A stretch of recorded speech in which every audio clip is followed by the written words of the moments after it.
there was a goal that just wasn't seen. The ball crossed the line. Hawkeye didn't get it. The 7 cameras around the goal were all blocked, and they're saying it's the first time this has happened in over 9,000 matches.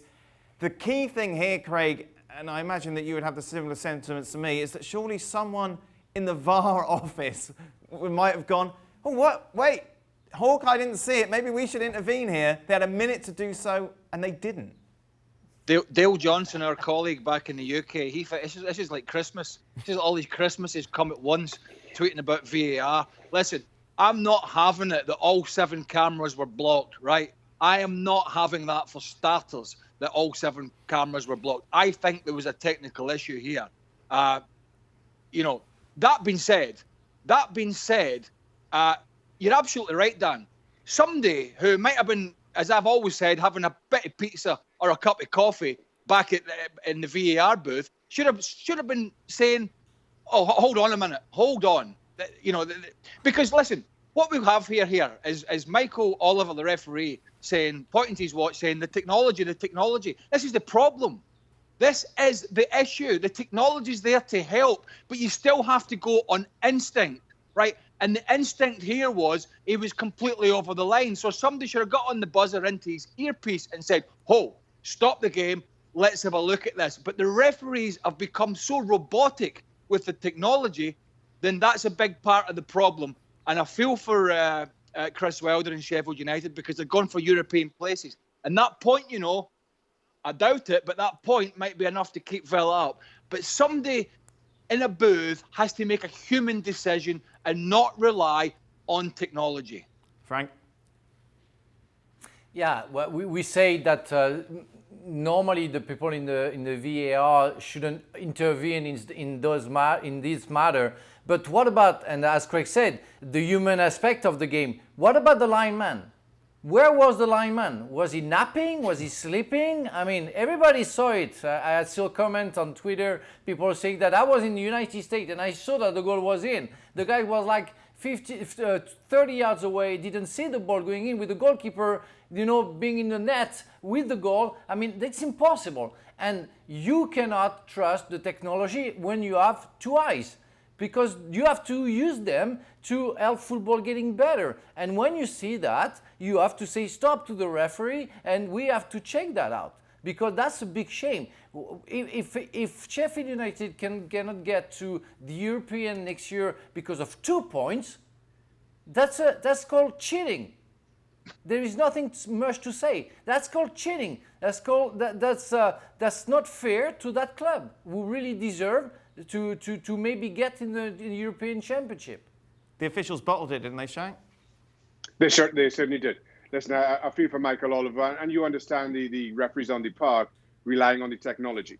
I'm not buying, as you said, Dan, that all the cameras were blocked. I've seen more people crowded in a goal mouth right on the goal line than this incident suggested, which also says that if you know that the possibility exists that all the cameras will be blocked and something will be missed, then there has to be a fail-safe, which is where VAR comes in. And for them not to use that, not to rely on that in that circumstance, somebody dropped the ball desperately, whether they were having pizza or coffee, as Craig said, who knows? But surely, you have to have a plan B. You have to know that there's a possibility of this happening, and you have to know what you're going to do. To rely on the IFAB protocol is as big a cop-out as anybody could hope for. Mike Riley continues to have a stinker, Daniel, the head of the PGMOL, the referee supremo. His disastrous season of overseeing technology continues. Now, I know he's not the Hawkeye guy. I know that. But I go back to the human element, right? And it's not Michael Oliver's fault, because he's solely reliant on his watch. He doesn't know it's either non-operational at this point, or indeed it was all blocked, which I don't buy. But surely to God, we cannot take the whole human element. And I think that's an argument that people have been putting forward. The sort of naysayers around VAR when it came out to start with was, well, we're going to completely take the human element out of the game. And this will give them an argument. This kind of thing gives them an argument that no one has the ability, the vision, the instinct to step in and say, hold on a minute, that really looks suspicious.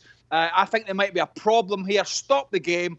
we'll check it over, and then we'll go from there. Is that common sense, or am I just living in cloud cuckoo land? I don't know. Finally, Shaq, we saw, of course, in both games tribute to Black Lives Matter. All of the teams having it on the back of their shirt. All of the sides as well kneeling at kickoff. What did you make of this? Listen, I thought it was a fantastic gesture, a fantastic show of support to what has become a hot button topic. And this given the Premier League's own previous stance in terms of political statements, of political messaging by players. I thought the Premier League did an outstanding job in allowing the Black Lives Matter across the back of the shirts, in allowing the demonstrations at kickoff as they did. But I feel they can do a little bit more.